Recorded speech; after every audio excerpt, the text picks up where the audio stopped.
contact up the racetrack. Well, walking along Pick Road with Corey Heim, spun from the lead in overtime. What are the emotions you're feeling right now? And I know you're looking for Lane Riggs. What's the conversation you want to have with him?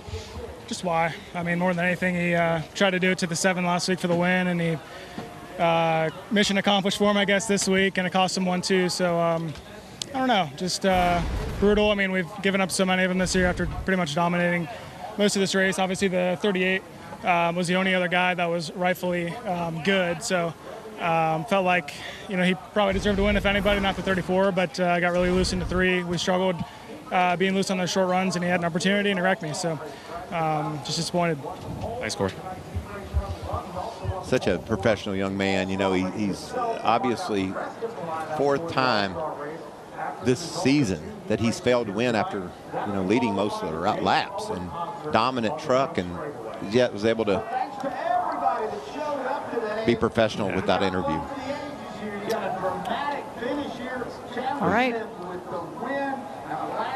Corey Heim has found Lane Riggs.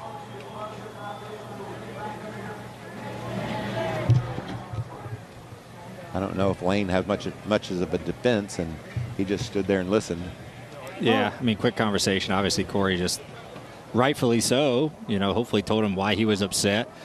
And he looked back earlier in the race, right? Lane got into him on the bottom on the restart. So, the 11 got used up there. Before the last caution, the 11 got moved out of the way into 3 and 4.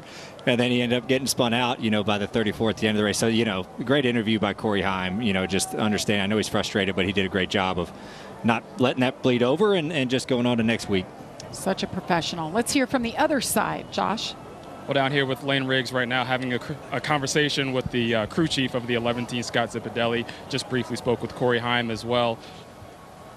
Lane, what did both of them say to you, and how do you process how the race ended out?